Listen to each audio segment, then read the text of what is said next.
তো hello' hour 75 family মই গৈছোঁ ফিল্ডলৈ এইটো আমাৰ পলা ফিল্ড গ্ৰাউণ্ড হয় আৰু ইয়াত চলি আছে ক্ৰিকেট মানে গাঁৱৰ ল'ৰাকেইটা খেলি আছে চাগে তাতে মই অলপ অংশগ্ৰহণ কৰিম তো আগবেলাই তেওঁ হ'ব দেওবাৰ যে ছানডে বুলি আৰু ৰিলেক্স লোৱাটো জৰুৰী কিমান দৌৰিম কিমান ডিষ্টেঞ্চ কিমান টাইমিং চাবলৈ বা কিমান কষ্ট এইটোতো ৰুলে হয় হ'লেও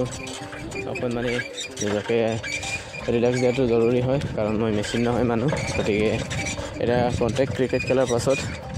হৈ যাব ঠিক আছে এতিয়া কেইটামান ক্লিপছ দিম আৰু হ'লেও চলো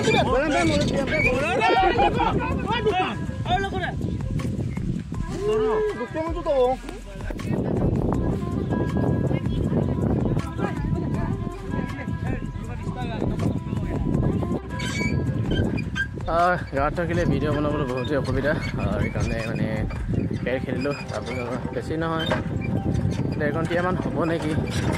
12টা ওলাই গৈছোঁ 1:30 বাজিলে এতিয়া তো এতিয়া গৈ থাকোঁগৈ কি হয় খানা পিনা হৈ পিনে আকৌ পাছবেলা ৰানিং আছে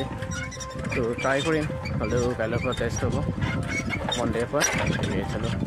ঘৰলৈ গৈ থাকোঁগৈ তো গাইজ আজিৰ ভিডিঅ' নাচালেও হ'ব গৈ আছোঁগৈ ৰুমলৈ বা ঘৰলৈ কি কৰিম গাঁৱৰ লগৰ ইমান লাজ লাগে ন নিজকে ভিডিঅ' কেমেৰাটো আগত ল'বলৈ তো যাওঁতে ঠিকে আছিলে এতিয়া মানে আহোঁতে ফিল্ডলৈ যাওঁতে ঠিকে আছিলে মানে এতিয়া গৈ যাওঁতে লগৰবিলাক এতিয়া গুচি গ'ল কেমেৰা অফিং কৰিছোঁ এতিয়া ভিডিঅ' কৰিছোঁ গতিকে ভিডিঅ' কৰিব নোৱাৰিলোঁ গতিকে বেয়া নাপাব আৰু কাইলৈৰ পৰা জয়সাগৰ নিজৰ ৰুমত ভিডিঅ' কৰিবলৈ ভাল হ'ব বুলি ভাবিছোঁ গতিকে কাইলৈৰ পৰা ভালদৰে লগ পাম আজি ভিডিঅ' নাচালে হ'ব চৰি গাইজ এণ্ড চলো গৈ থাকোঁগৈ নেক্সট ভালদৰে লগ পামগৈ